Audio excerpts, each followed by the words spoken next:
ሰውነታቸውን እንደ ሕያው ስዕል የሚቀቡ በጭቃና በነጭ ድንጋይ ዱቄት የሚያስደንቁ ቅርጾችን የሚሰሩ አስገራሚዎቹ የካሮ ህዝቦች ወይም ካራ በመባልም የሚታወቁት በደቡብ ኢትዮጵያ በኦሞ ወንዝ ዳርቻ ይገኛሉ።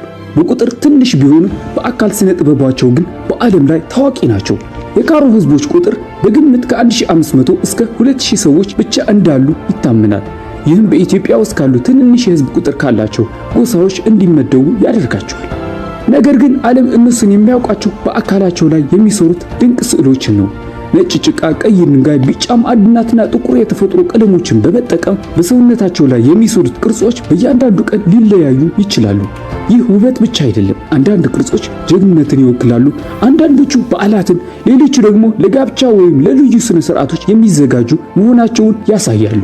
በተለይ ወጣቶች በፈጠራ ችሎታቸው ይታወቃሉ። አንድ ሰው በሌላው የካሮ ሰው ሰውነት ላይ ስዕል ይሰራል። ይህም እያንዳንዱ ሰው እንደ ተንቀሳቃሽ የሥነ ጥበብ ሥራ እንዲታይ አድርጎታል። በዚህ የተነሳ ከዓለም ዙሪያ የሚመጡ ፎቶግራፍ አንሺዎችና የስነዳ ፊልም ሰሪዎች በብዛት ይጎበኟቸዋል። ብዙዎቹ የአፍሪካ በጣም ውብ የአካል ስነ ጥበብ ካሮ ጎሳ ዘንድ እንደሚገኝ ይናገራሉ። ነገር ግን ካሮዎች ሕይወታቸው ቀላል አይደለም። የኦሞ ወንዝ የውሃ መጠን ሲቀየር እርሻው ይጎዳል። ድርቅ፣ የአየር ንብረት ለውጥና ዘመናዊ ለውጦች ባህላቸውን እየፈተኑት ነው።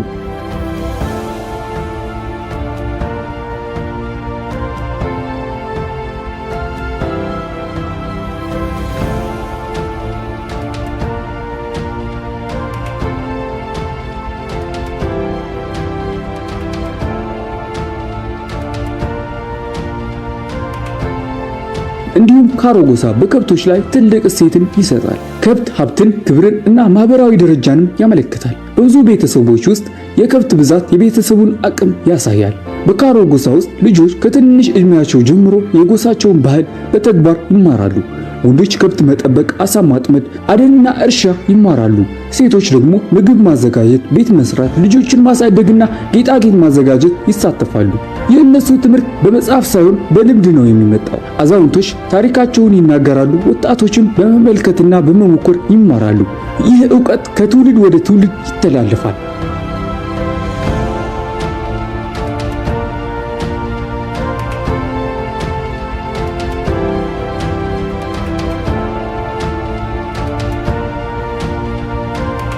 በካሮ ጎሳ ውስጥ ጌጣጌጦች ውበት ብቻ አይደሉም።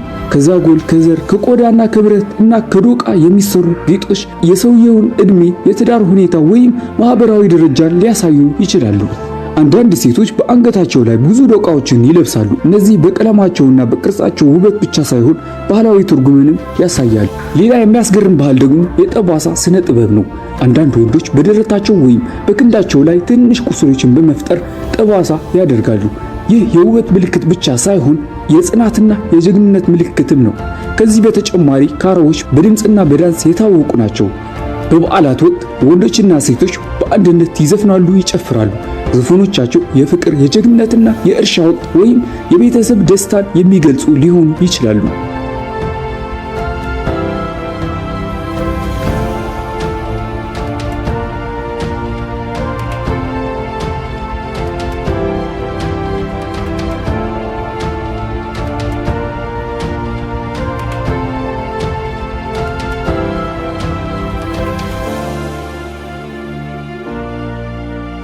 ከብቶች በሕይወታቸው ውስጥ ትልቅ ስፍራዎች አላቸው።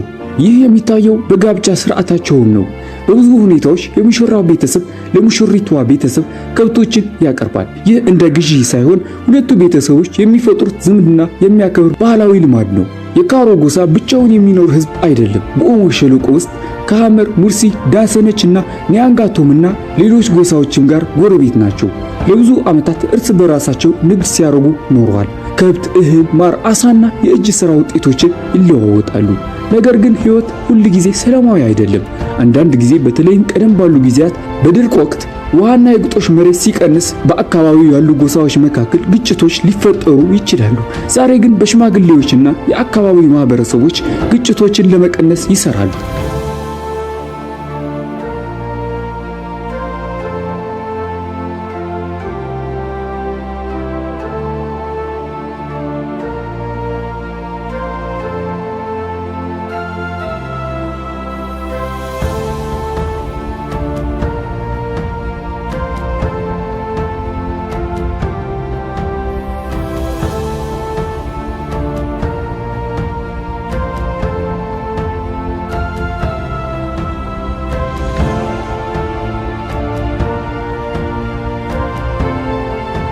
ብዙ ሰዎች ካሮን ሲያስቡ የሚያስታውሱት የሰውነታቸው ስዕል ብቻ ነው።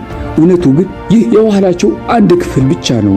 እነሱ ተፈጥሮን የሚያከብሩ፣ ቤተሰቦችን የሚያስቀድሙና የአዛውንቶችን ምክር በጣም የሚያከብሩ ሰዎች ናቸው።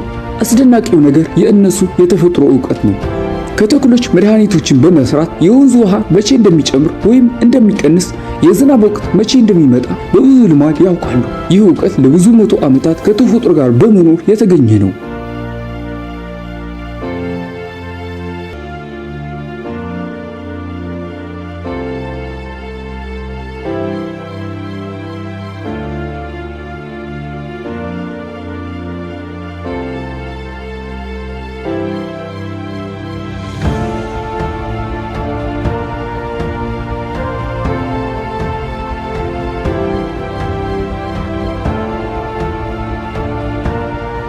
የካሮ ቤቶችም በአካባቢያቸው ከሚገኙ እንጨቶች፣ ሳርና ጭቃ ይገነባሉ። እነዚህ ቤቶች በቀን ሙቀት ለመቀነስ እና በሌሊት ደግሞ ሙቀት ለማቆየት ይረዳሉ። ዛሬ ካሮ ጎሳን ለማየት ከዓለም ዙሪያ የሚመጡ ጎብኚዎች ቁጥር እየጨመረ፣ ይህ ለካሮ ሕዝቦች እንደ ተጨማሪ የገቢ ምንጭ ሆኖላቸዋል። ነገር ግን ቱሪዝም ፈተናም አለው። ባህላቸው የቱሪስቶችን ፍላጎት ለማሟላት እንዳይቀር ብዙ ሰዎች ይጠነቀቃሉ። ስለዚህ የሚጎበኙትም ሰዎች የአካባቢውን ሕግና ባህልን ማክበር አስፈላጊ ነው። ሌላ አስገራሚ እውነታ ደግሞ የኦሞ ሸለቆ በዓለም ላይ በጣም አስፈላጊ ከሆኑ የአርኪኦሎጂ አካባቢዎች አንዱ መሆኑ ነው። በዚህ አካባቢ በጣም የቆዩ የሰው ቅሪተ አካል ተገኝተዋል። ይህም አካባቢውን በሰው ልጅ ታሪክ ውስጥ ትልቅ ቦታ እንዳለው እናያለን።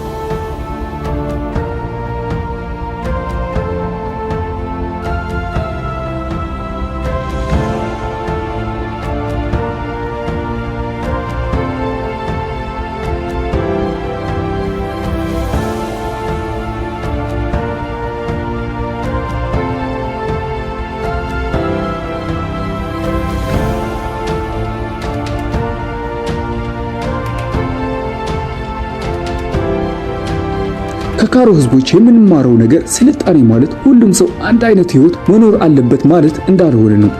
የካሮ ጎሳም ለብዙ ዘመናት ከተፈጥሮ ጋር ተስማምቶ በመኖር የራሳቸውን ልዩና ውብ ባህል ጠብቀው ቆይተዋል። ይህን ቪዲዮ እስከ መጨረሻው ከተመለከታችሁት ላይክ ማድረጉን እንዳትረሱ። እናም ስለ ካሮ ጎሳ ያሰባችሁትን ነገር አስተያየታችሁ በኮሜንት ንገሩኝ እና በቀጣዩ እስከምንገናኝ ክፉ አይንካችሁ፣ ይመቻችሁ።